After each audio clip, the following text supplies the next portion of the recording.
Оваа група меѓународни евангелистички христијани дојде во Цитрус и Сол. Тоа е кулинарско училиште за туристи и други во Тел Авив, за да подготви оброци за израелските војници стационирани на северната граница со Либан.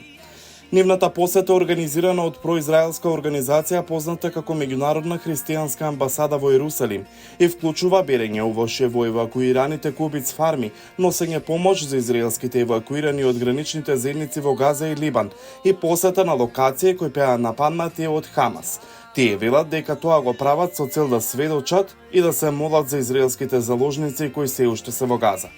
Учесниците велат дека веруваат дека вршат Божја работа со тоа што моментално го поддржуваат Израел. Сватив дека тоа е она што Господ сака да го направам, да ја дадам надеж на нацијата што тагува и да му покажам на еврејскиот народ, да го поддржам среде војна, да останам таму. Други волонтери велат дека нивната религиозна вера ги инспирирала да дојдат на солидарна мисија во Израел, дури и среде војна. Мајка ми и татко ми на ова изреагираа и ме прашаа дали сум луд. Јас сум од Колумбија и навикнат сум да живеам во земја во која сте во постојана опасност.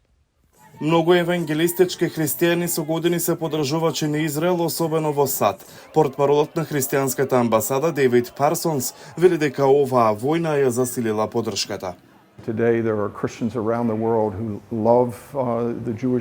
Денес има христијани широм светот кои го сакаат еврејскиот народ и еврејската држава, кои се грижат за тоа и веднаш бевме свесни дека ова е најлошиот ден за еврејскиот народ од нацистичкиот геноцид врз нив. Сакавме да ги поддржиме и да им помогнеме колку што можеме. Дониравме 4 нови амбулантски возила, 5 нови противпожарни возила, 12 нови засолништа од бомби, 140 реновирани подземни засолништа од бомби. Израелските власти ги ценат овие солидарни посети и од христијанските и од еврејските групи, особено кога бројот на туристи кои доаѓаат во Израел се намали на околу 10% во споредба со периодот пред 7 октомври.